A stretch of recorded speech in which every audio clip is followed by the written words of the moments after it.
Hello, everybody. My name is Ray. Welcome to the Evangelical Dark Web. Today, we'll be talking about how the Supreme Court has decided to take up a significant abortion case for the first time in my entire lifespan. So, the last time the Supreme Court took up a court case on abortion that was actually substantive was, I believe, 1992 with Planned Parenthood versus Casey, and before that was Roe v. Wade. So, for the first time ever in my lifetime, the Supreme Court is taking up a case that is directly challenging the precedent set in Roe v. Wade, and that is with Mississippi's 15-week abortion ban. Now, in my opinion, 15 weeks obviously does not go far enough. I mean, that's past the first trimester, and you're pregnant by 15 weeks, so it's not even it's very arbitrary to set a 15-week limit, but this is a bill that actually does challenge Roe v. Wade. If not as strong as some of the other bills that we have seen, it does it nonetheless. So we have a 5-4 Supreme Court as far as you know, conservative justices and leftist communist justices. And the best case scenario is that this is a 5-4 decision, and I don't want John Roberts ruling in favor of this issue because he is the Chief Justice of the Supreme Court, so I do not want him getting to decide who gets to make a new abortion case law precedent. But I think I digress a little bit. I want to backtrack and say, is it a good thing that the Supreme Court is taking up this case? And from most pro-life activists I'm seeing, they are very optimistic about this. And I'm a little bit taken aback. I'm not really ready to get my heart broken by the Supreme Court again, because this has been a really unreliable court, and they don't really care about the Constitution. The Supreme Court has done more damage to the Constitution than any other entity in the United States, and it's not even close. The Supreme Court has decimated the U.S. Constitution far more than it has upheld it, and I don't think it's close. So, with that said, am I ready to get my heart broken again? Am I ready to take another chance with the Supreme Court? And the answer is, I guess so. I kind of. I'm not super enthusiastic, but I do recognize the potential. And the reason why I'm not super enthusiastic is because I don't like the odds.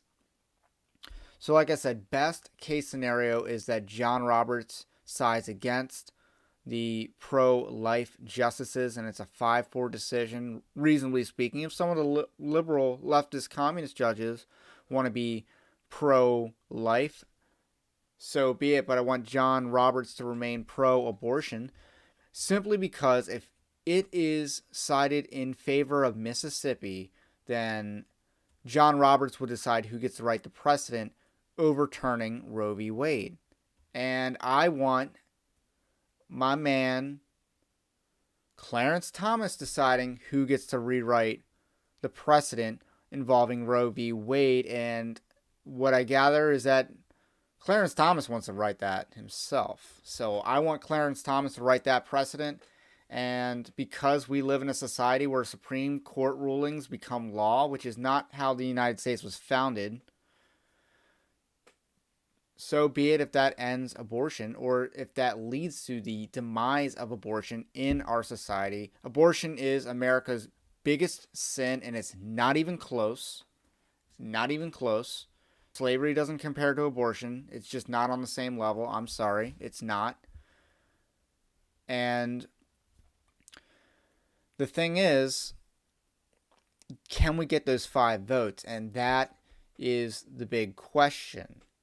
That's the big question. And I honestly don't think there's 5 votes to overturn Roe v. Wade. There might be 5 votes to modify Roe v. Wade, which isn't all that to get excited about. But reasonably speaking, we're not going to get more justices until another Republican's in office, hopefully. So let's take a look at the 3 justices that were appointed pre-Trump by Republican presidents. And we have John Roberts, the Chief Justice on the Supreme Court, Clarence Thomas, the most senior justice on the Supreme Court, and we also have Samuel Alito, a solid justice nonetheless. And I think two of those are locks for overturning Roe v. Wade. I think Clarence Thomas and Samuel Alito are pretty solid. I think you can rely on them the most. Out of all 9 justices, you can rely on those two the most to overturn Roe v. Wade. And now let's take a look at the 3 Trump justices. We have, in order, we have Neil Gorsuch, we have Brett Kavanaugh, and then we have Coney Barrett.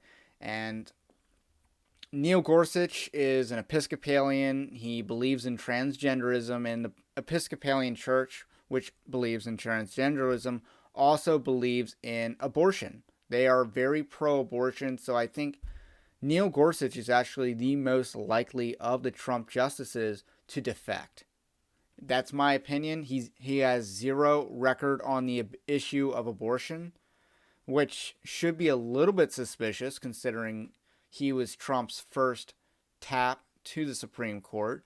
So let's move on to Brett Kavanaugh. And Brett Kavanaugh, again, squishy. He is a squishy judge. He was chosen by the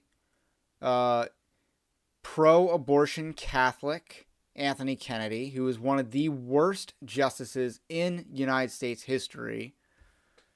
And, on multiple issues, just the way he ruled was terrible. And just as a side note, if you don't know this already, I think you need to grow up. Supreme Court justices are politicians. They are politicians. Just like the president, just like a senator, just like a House of Representatives. They're just not elected by the people, but they are elected by the people who elect the president, or the electoral college that elects the president, if you want to be more precise. But it's the same as, your attorney general or secretary of defense. You're a political figure that's appointed by the president and confirmed by the Senate. That's a politician. They're not elected by the people, but they're in our representative republic.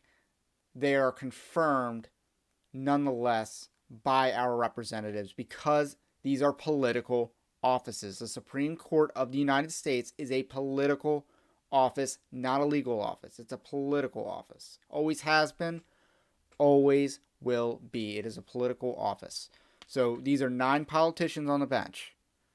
Not just 9 lawyers. 9 politicians. And the thing about Republican politicians is they generally don't have a spine. And the issue with Brett Kavanaugh, the biggest concern is, we on the conservative side don't think he has a spine. Now, he did show a little bit of backbone during his confirmation hearings. We got to see a little bit of testicular fortitude out of Brett Kavanaugh. But does that translate to a vote for overturning Roe v. Wade? That's the magic question now, isn't it? So I think he's second likeliest to defect, certainly of the Trump justices, but also of the 5 Republican justices I think we're working with. I think he's second most likely to defect. And lastly, we have Coney Barrett, who's a bit of a COVID Nazi, if you've read her past rulings. I don't think I would have chosen her for the Supreme Court. And I certainly don't like Trump's insistence that a woman needs to replace a woman on the Supreme Court, because that's identity politics at the end of the day, and I don't support that. So Barrett is, again, new, but she's also has a reputation for being the most solid on this issue. As far as everyone's speculations go, she's the likeliest to overturn Roe v. Wade. There's a lot of talk that she was a sure lock for this, so expectations are high for her. And I'm not sure how optimistic I am about the chances in general.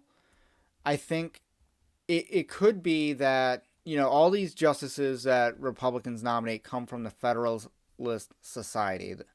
And, that's really just a crap legal organization that has undermined the conservative movement for decades. But if they don't vote to overturn Roe v. Wade, they could collapse the very scam of the Federalist Society. And who knows whether they're willing to do that. Again, Supreme Court justices are politicians. They recognize that they are operating under political pressure and they have expectations to uphold. So there's a lot of wiggle room for what could go down in the Supreme Court case. They could either uphold, overrule, or modify Roe v. Wade.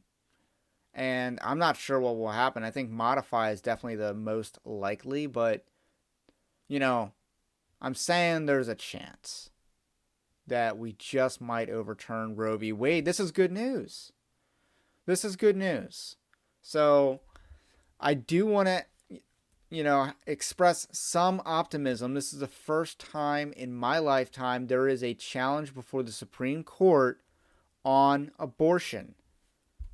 A significant one, a meaningful one, because a partial birth abortion ban that only bans certain partial birth abortions is not a meaningful, substantive challenge to Roe v. Wade or to abortion in general. So let's put an over-under on this. I'm going to put the over-under at 1.5. I think, there's a 50-50 chance that 2 justices defect and side with the pro-abortion communists on the left, and only 1 or 0 justices defect and hold a pro-life line. So the over-under I'm setting at that is 1.5. So if you think, let me know, comment in the section below whether you think you're taking the over, that you think 2 or 3 justices will defect of Trump's choosing, whether you think Trump chose 0 pro-life justices, or if you think Trump chose 2 or 3 pro-life justices. Comment in the section below. Over-under on the defection is 1.5. So that's all I got to say about that for now. My name's Ray. This is the Evangelical Dark Web. If you like this kind of content, do subscribe to the link in the description below, and I will catch you on the next one. Have a blessed day.